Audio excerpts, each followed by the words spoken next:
Je navigue entre les différents titres. En fait, ils sont tous très inspirants. Je pense que vous ne les avez pas choisis au hasard. Le lien avec le numérique, je le vois pratiquement dans tous.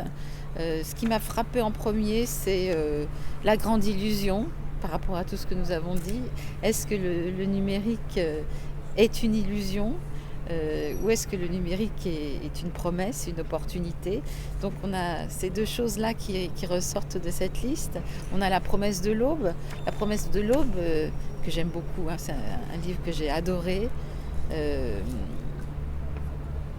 Ça m'évoque le fait que, dans ce qu'on a dit hier en particulier, que c'est dès l'enfance, qu'il faut commencer à former les élèves, les enfants, à ces compétences, à ces capacités d'utiliser le numérique pour construire leur avenir, pour construire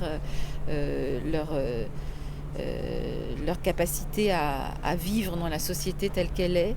Et l'idée d'aube, c'est très positif comme image parce que ça invite au voyage, ça invite à cet espoir qui, lui, à l'horizon, je reprends tous les titres, hein, cet espoir peut-être de construire une société différente avec des liens entre les personnes, entre les individus, de coopération, de solidarité, pour co-construire la société de demain.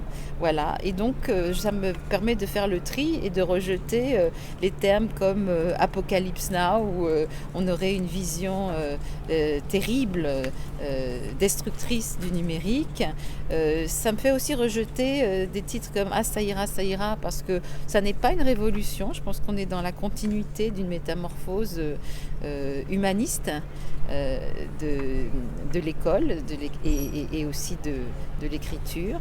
J'aime bien tout ce qui est autour du voyage, l'Odyssée, l'Odyssée intérieure aussi, peut-être aussi l'idée d'évasion, la grande évasion, parce qu'il y a aussi cette dimension dans le numérique, pas simplement de construire un monde meilleur, mais peut-être aussi de pouvoir rêver, inventer, créer ensemble, et pour peut-être un monde meilleur. Voilà.